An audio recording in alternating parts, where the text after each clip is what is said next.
We want to make sure this morning that when we leave this auditorium, that all of us have a clear understanding of what it means to be under the umbrella of the law or what it means to be under the umbrella of grace.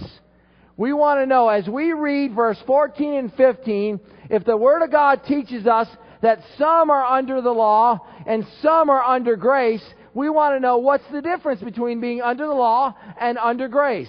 And then we want to know in a very personal way, am I under the law or am I under grace? And so our entire focus this morning for the next 40 minutes or so will be focused on understanding the difference between those two. And when all of God's people leave and go out into the world this week, they'll be able to some extent, communicate the difference between what it means to be under the law and under grace. And so really this morning, this is one big advanced discipleship topic is what we're going to look at. So here's my understanding. Let me share this with you. Those people who are under the law are religious people. Say, preacher, what do you mean by religious people? Well, religious people typically talk about believing in God. Religious people typically go to church. Religious people typically have one or more Bibles in their house. Religious people typically wear necklaces that might have a cross on it or beads or things like that. These are religious people, and they'll call themselves that.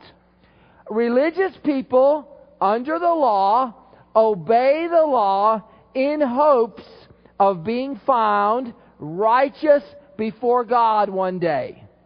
And they believe that it's their personal obedience to God's moral and ethical expectations that makes them right with God. Religious people under the law seek to obey the law from a very legalistic perspective. Now that's people under the law. Let's talk about another group. Let's talk about a group called regenerate people. These are people who are born again. The word regenerate means spiritual born again or spiritually born again or recreated. And we get this from John 3, Titus 3:5, and 2 Corinthians 5:17. John 3 is the text in where Jesus told Nicodemus that he had to be born again. Now let's look at what it means to be under grace. Regenerate people under grace recognize their inability to keep the law. They say, I can't keep the law. They recognize that. Therefore, these people, they have put their faith and their dependency on God's mercy and grace through His Son, Jesus Christ, perfect obedience even unto death. Regenerate people under grace study the law to learn more about God. Now that's basically how it falls. There's two kinds of people in this auditorium this morning.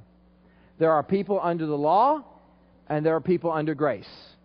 And we could literally go person by person and say, under law, under grace, under law, under grace, under law, under grace, under law, under grace. What are you talking about? There is a large amount of people that somehow believe that by doing good things, they're going to present themselves before God, and they're really hoping that their good outweighs their bad. Now, the world is full of these people. Full of these people. And when you talk to them about going to church, reading the Bible, and these kind of things, they'll normally fall into, well, I know I have to do those things in order to go to heaven. And they'll talk about, I've got to do this, and I've got to do that, and I've got to do that. And you know what? Those people are under the law. They're keeping religious things to someday present them before God. Now, many of you in this room are saved. You know that you're born again. And you say, preacher, what do I have to learn about this for? I know I'm not under the law. I'm born again. Why do I need to learn this morning? Because you're going to interact with these people. You're going to meet them at the barbershop. You're going to meet them at work. You're going to deploy with them overseas. You're going to have family like this. You're going to have friends like this. You're going to know people that I'll never meet. And so my job this morning is to teach you and equip you and train you so that when you leave this auditorium, you are better prepared to tear down their arguments. Because our goal as Christians is to move as many people out from under the law, under the umbrella of grace.